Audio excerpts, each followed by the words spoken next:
স্বাগত সীমাস kitchen and লাইফস্টাইলে। আজকে বৈকাল থেকে খুব বৃষ্টি, ছেলে মেয়ে ভাইপো এই যে সব আমার পাশে দাঁড়িয়ে রয়েছে। এরা বলছে যে কিছু একটু ভালো খাবার খাবে। তো ভালো খাবার আর কি করব, বিকাল হয়ে গেছে, আমি বলছি একটু তেলে ভাজা টাজা করি, কিন্তু বলছে না ওটা খেলে ভালো লাগবে না। তা আমি বললাম তাহলে ঘরে বাসমতি চাল আছে, আমরা একদম পোলাও বানাবো। আপনারা দেখতে থাকুন আমরা কিভাবে পোলাওটা বানাই। সাথে বানাবো পনির মশলা।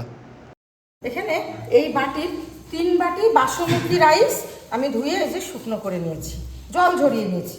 জলটা ঝরিয়ে নিলে পোলাওটা খুব ঝরঝরে হয়। এইবার আমি এই চালটাকে মেখে নেব। এই ঝাঁঝরির মধ্যে রেখেছি বলে দেখুন কতটা ঝরঝরে হয়েছে, মানে জল নেই, আর পোলাওটাও ঝরঝরে হবে। বাসন্তী পোলাও বানাবো, সেটা আমি কোনো ফুড কালার ব্যবহার করছি না। আমি এখানে 1 চামচ হলুদ গুঁড়ো দিয়ে দিচ্ছি, আদা কুচি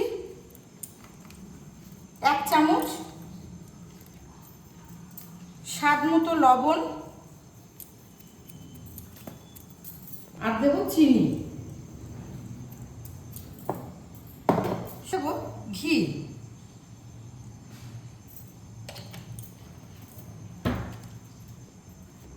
গরম মশলাটা দিতে ভুলে যাচ্ছিলাম, দিয়ে দিচ্ছি গরম মশলার গুঁড়ো। সব কিছু ভালোভাবে মাখিয়ে নেব।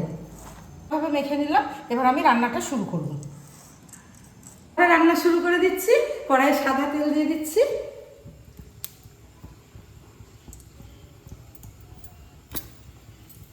সামান্য ঘি। ঘি গরম হয়ে গেছে, আমি এখানে রেখেছি তেজপাতা, মুখ ফাটিয়ে এলাচ, লবঙ্গ, দারচিনি দানা, দারচিনি দানা, 2টো শুকনো লঙ্কা, কাজু কিশমিশ, এগুলো আমি সব এর মধ্যে ফ্রাই করে নেব। প্রথমে তেজপাতাটা দিয়ে দিলাম, তারপর শুকনো লঙ্কা, দারচিনি, এলাচ, লবঙ্গ, এগুলো একটু নাড়াচাড়া করে নিই। একটা গন্ধ বার হচ্ছে। এবার আমি এখানে 50 গ্রাম কিশমিশ আর 50 গ্রাম কাজু রেখেছি, এটা এর মধ্যে দিয়ে ভেজে নিচ্ছি। কালার আসবে যখন, ততক্ষণ পর্যন্ত আমি ভেজে নেব। বন্ধুরা কালার চলে এসছে। এবার আমি যে রাইসটা মেখে রেখেছিলাম সব কিছু দিয়ে, ঘি, চিনি, লবণ, এটা আমি এর মধ্যে দিয়ে ফ্রাই করে নেব। এর সঙ্গে আমি ফ্রাই করে নেব। এইভাবে ফ্রাই করে নিলে পোলাওটা খুব ঝরঝরে হবে।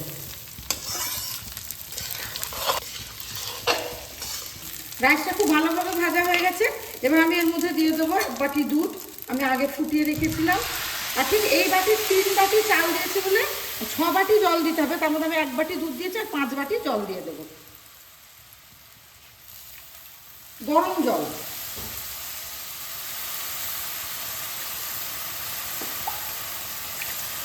মিশিয়ে নিয়ে ঢাকনা চাপা দিয়ে কুক করে নেব।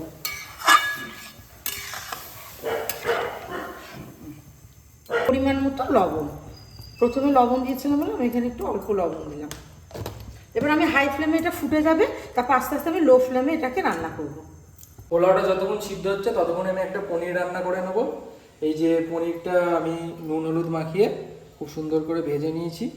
এই একই তেলে আমি এই যে পেঁয়াজ, চিড়ে রাখা কাঁচা লঙ্কা, রসুন, আদা এবং কাজু বাদাম এগুলোকে সব ভেজে নেব।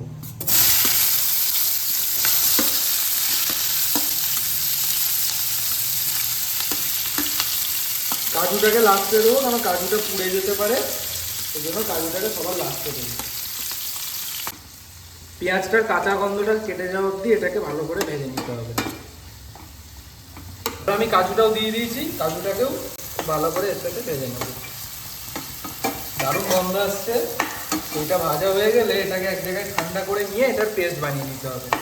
মিশ্রণটা ঠান্ডা হয়ে গেছে, আমি এখানে মিক্সারে দিয়ে দিয়েছি মিশ্রণটাকে। এবার এর মধ্যে অ্যাড করে দেবো এখানে ফেটিয়ে রাখা টক দই।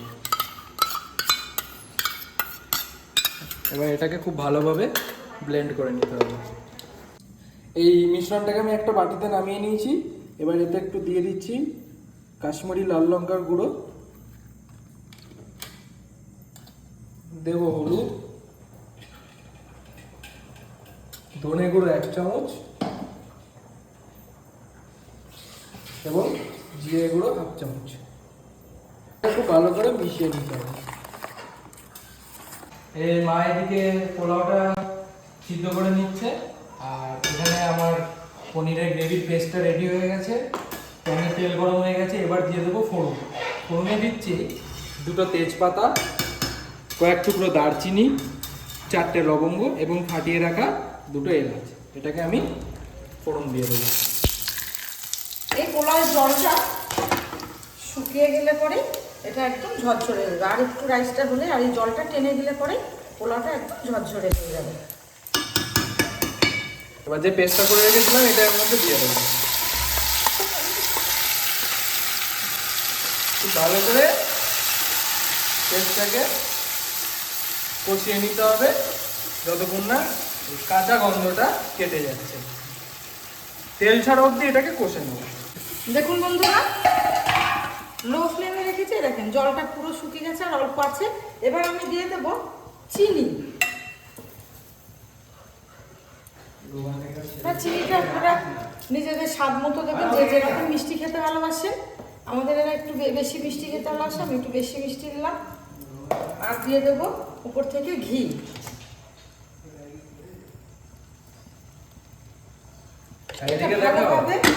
ভালোভাবে মিশিয়ে নেব। আর এই জলটা যখন এটা স্ট্যান্ডিংয়ে রাখবো, জলটা টেনে গেলে এই পোলাওটা একদম ঝরঝরে হয়ে যাবে।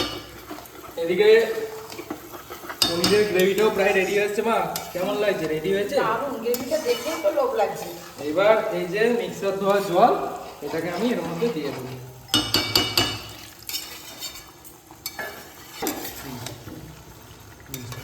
ঘি আর চিনিটা খুব ভালোভাবে মেশানো হয়ে গেল। এইটা এবার স্ট্যান্ডিংয়ে 5 মিনিট রাখলে পরে পুরো একদম ঝরঝরে হয়ে যাবে। আমি তাহলে এবার ঢাকনা চাপা দিয়ে এটা স্ট্যান্ডে রাখি। তারপরে এই গরম গরম পোলাও আর পাশে ছেলে পনির রান্না করছে, একদম জমিয়ে রাতের খাবারটা ওরা খাবে। চুপ করে ফুটে উঠেছে। এবার এই যে ভেজে রেখেছিলাম পনিরগুলো এর মধ্যে অ্যাড করে দেবো। দিয়ে দিলাম পনিরগুলো এর মধ্যে, তারপরে একটুখানি 2 থেকে 3 মিনিট কুক করে নেব। পনিরটা একদম রেডি। আমি গ্যাসের ফ্লেমটা অফ করে দিয়েছি। এবার উপর থেকে ছিটিয়ে দেবো হালকা শাহি গরম মশলা। হালকা করে ছিটিয়ে দাও শাহি গরম মশলা। বাহ, খুব ভালো, তাই না? এবার একটু ভালো করে মিশিয়ে নিতে হবে। কালারটা খুব দারুণ এসছে। এখনো হয়তো আপনারা অতটা কালারটা বুঝতে পারছেন না, একটু স্ট্যান্ডিংয়ে রাখলে আপনারা কালারটা বুঝতে পারবেন। একটু পরে আমি আপনাদেরকে আবার এটা দেখাবো লুক। গরম গরম পোলাও আর পনির রান্না। আর এইদিকে দেখাও পোলাওটা কি দারুণ লুক এসছে, একদম ঝরঝরে এটা। আর এই যে পনির একদম রেডি। চলুন পরিবেশন করে দেখানো যাক। 5 মিনিট স্ট্যান্ডিংয়ে রাখার পর আসলাম। এই দেখুন বন্ধুরা কেমন ঝরঝরে হয়েছে, দেখুন একদম পুরো ঝরঝরে,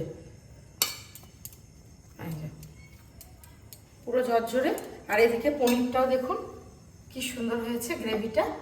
এবার ওরা ছেলে ভাইপোদের গরম গরম পরিবেশন করব। ভিডিওটি ভালো লাগলে লাইক, কমেন্ট, শেয়ার করবেন। আর প্লিজ অবশ্যই সাবস্ক্রাইব করবেন।